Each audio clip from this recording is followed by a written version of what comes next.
Честит празник, братя и сестри. Седнете, който желая.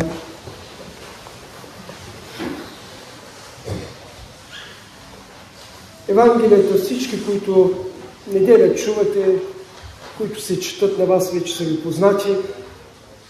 По всяка вероятност няма кой знае какво ново, което може да бъде прибавено, но все пак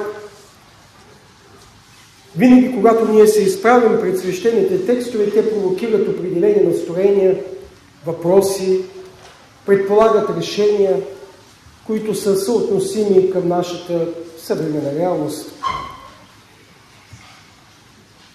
Евангелието ни казва, че е добре да се събираме съкровища на небето, където нито молец, нито ръжда, по никакъв начин това съкровище няма да бъде повредено, няма да бъде откраднато.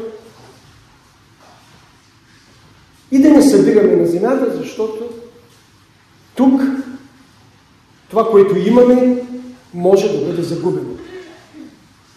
Тези думи на Спасителят се разглеждат и трябва да бъдат осмислени, разбира се, в светлината на това, което предходно е казано. Именно за прошката, за поста, за човекоугодничеството. Господ явно изобличава религиозното поведение на някои по това време. На човеци, които по време на пости или на определени религиозни ритуали показват своята праведност, своето благочестие пред външните. Това те го правят, защото желаят да получат похвала, желаят да бъдат оценени високо по някакъв начин и да бъдат уважавани, което, впрочем, е напълно характерно като мислене, дори ако щете, за гръко-римския свят. Въпросът за честта, достоинството на човека. Но това е вече, разбира се, една малко по-различна тема. Ние ежедневно сме така някакси изправени пред изкушението да се поддадем на натиска на групата. Така нареченият конформизъм. Поведение, при което човекът, личността се поддава на групата, за да бъде до някаква степен отъждествен пред част от нея. Това безспорно, може би нормално поведение, крие своите рискове. Да се слееш с поведение, мисли, вероятно концепти, представи, които не са съвсем и не винаги са добри за личността. Но това, което Евангелието днес ни казва, е, че нашето поведение трябва да бъде не за човека, а за Бога. И това всички ние много добре го знаем. Но и тогава и днес ние постоянно сме изкушени да се държим така, че да бъдем харесани, да бъдем одобрени от външните. Поради тази причина изпадаме в лицемерие, понякога самодоволство и престолена праведност. Заставайки или встъпвайки в поста, това са предупрежденията пред нас. Примерът, който Господ в случая дава, това наставление касае поста и не случайно църквата повелява днес да бъде четено това евангелско четиво. За да ни се напомни, че постът не е за човеците, а той е за нас. И той трябва да бъде извършен така, че да ни доближи до Бога, а не да ни представи пред онези, които са около нас като по-добри. В същото време някакси като че ли не в контекста на цялата тази дискусия е въпросът за прошката. А ние знаем много добре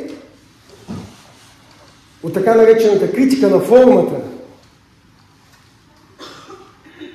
че онези текстове, които ние четем в Новият Завет, Свещеното писание, те не са биографийски или някаква стенограма. Това са предания, които редактора или авторът на текста написва така, че те да отговарят на неговата идея, на неговото намерение. Тоест, речите на Спасителят не е задължително да са казани точно така, както ние ги чуваме, но така или иначе поста и прошката са поставени в някаква връзка. В случая от евангелиста, който ние чухме. Който идва да ни покаже, че пост без прошка е абсурд. И аз винаги съм разсъждавал в себе си за този ден, че той крие в себе си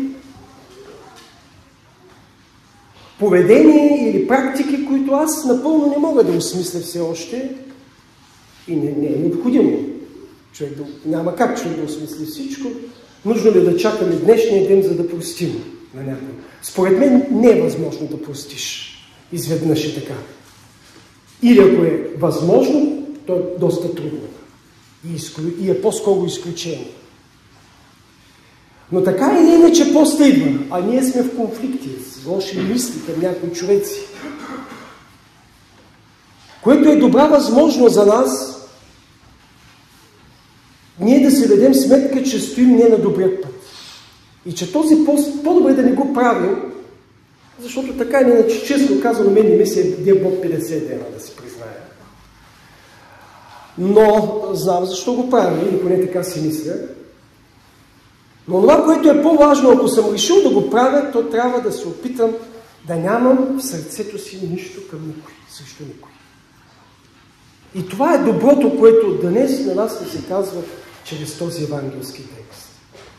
Не само, че не бива да лицемерничим, не само, че не бива да се показваме, но това, което е не по-малко трудно, а може би още по-трудно, е да се опитаме да простим.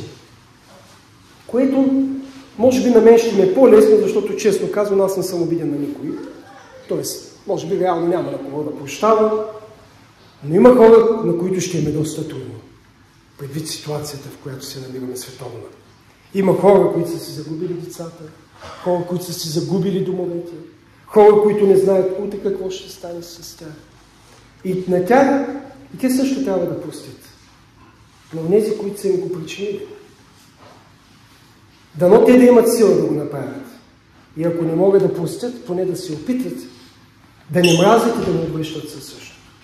Това е, според мен, също велик подвиг при някои обстоятелства. Нека Бог да ни благослови, да ни даде сили, да встъпим в поста,